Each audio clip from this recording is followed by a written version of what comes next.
Our next speaker is Yeji Kim, a junior from Hudson High School. She has a passion for public speaking and education.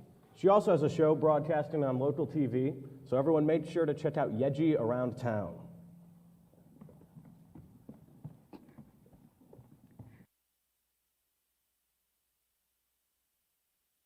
All right, hello everybody. So let's set the scene. The clock is ticking by fast, faster than you think possible. Students are tapping their pencils on their desk in frustration, and you wipe your arm across your forehead to catch all of that nervous sweat. Sound familiar? Oh yeah, it's exam day, and you just happen to be sitting next to the smartest kid in the class.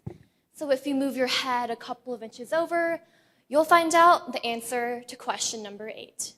The teacher's standing right there, but would it really hurt to look? You decide, nah, it wouldn't, so take a quick peek, bubble and see, and no harm was done. Right? Well, what if it turned out the teacher had noticed, but you were the 15th KD caught this far and was too exasperated to do anything about it? If you had known this, would you still have looked? That's a pretty tough question, so let's look at it this way.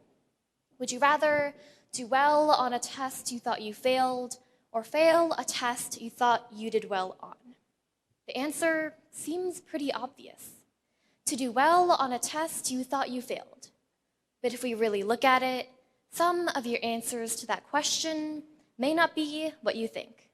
So first, we'll play the role of this baffled teacher to take a look at why students value grades over learning, and since when has that been happening? Then we'll switch over to being the student and study why this happens, and finally, we'll take a step back to look at the concept as a whole and learn how it relates to all of us, minus the cheating.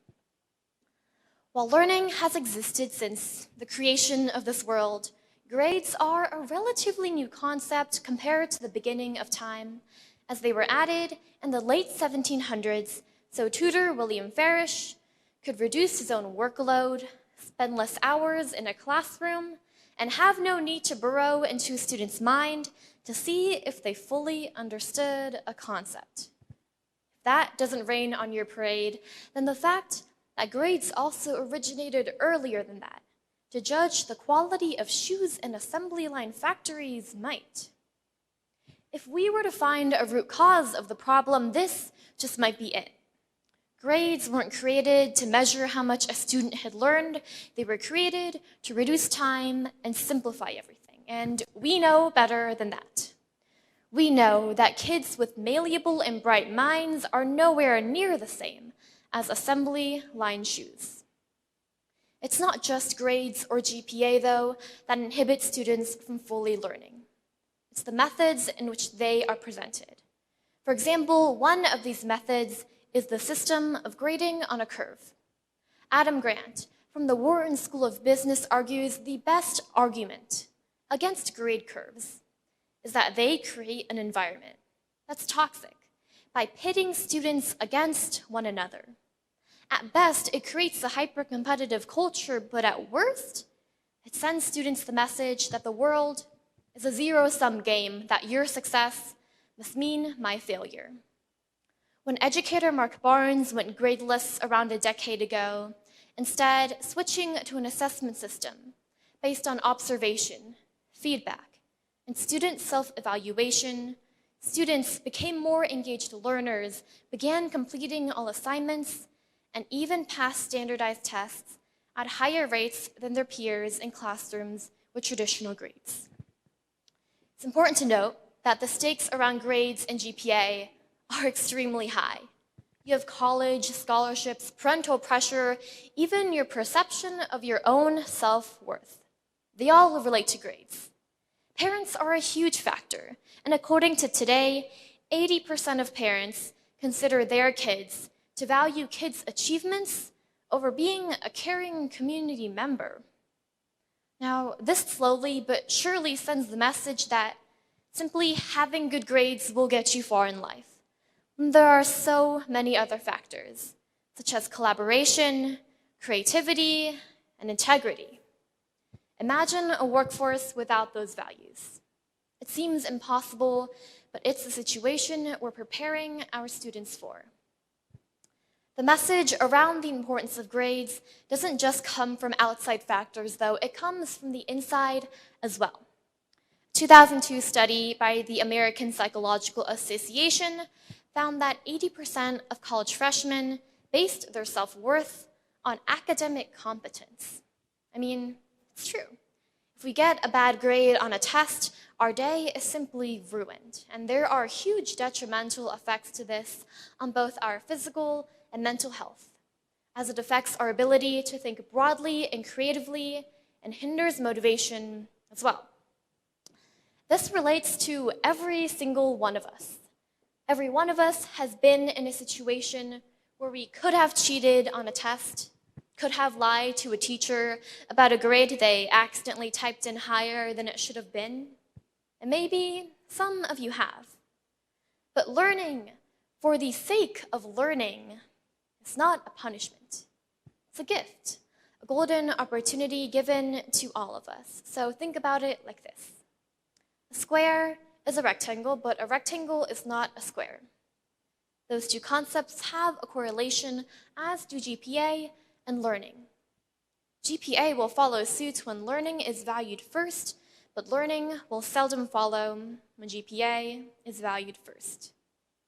If we perceive education to be a right, then we have the responsibility to treat it like one. Take 8-year-old Sylvia in Tanzania, for example. She walks 1.5 hours to school every single day in flip-flops through rough terrain, mud, deep water, avoiding snakes, passing cars, and potential kidnappers along the way. What for? For her education? For her right to learn? There's no GPA where she lives. When you work that hard for something, that's when you truly realize the value of it. But most of us aren't going to walk 3 hours to and from school every single day.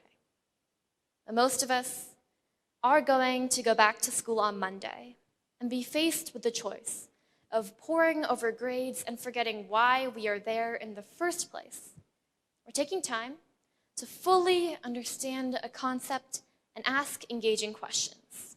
What will you choose? But as much as I would like it, grades and GPA aren't going anywhere. We can't change that.